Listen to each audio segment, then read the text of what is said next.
Fl-aħħar 4 snin inqabdu medja ta' 2600 persuna fis-sena li kienu qed jaħdmu bla ktieb.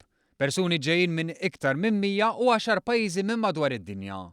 Din is-sena minn Jannar sa Mejju inqabdu diġà 1628 persuna.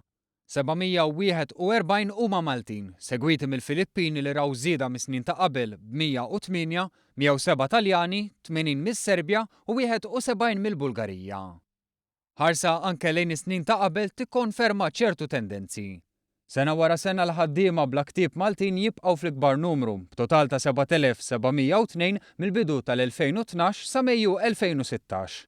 F'dan il-perjodu wara l-Maltin, It-Taljani kienu fl-ikbar numru 644, segwiti mill-Bulgari bi 341, ċittadini mir-Renju Unit 327, 203 Ungeriżi, 202 mis-Serbja, 173 mill-Eritrea, 166 mir-Rumanija, 160 minn Spanja u 142 mill-Polonja. Din l-informazzjoni ingħatat fil-Parlament mill-Ministru Evarist Bartolo waqt il-ħin tal-mistoqsijiet parlamentari. Jirriżulta li dawn il-persuni jinqabdu waqt spezzjonijiet fuq postijiet tax-xogħol u l-ewwel nett jintalab biex ikunu regolarizzati l-pożizzjonijiet kemm tal-ħaddiem kif ukoll ta' min jimpjegah. F'każi oħra, partikolarment fejn hemm involuti persuni minn pajjiżi terzi, il-każ saħansitra jittieħed il-qorti.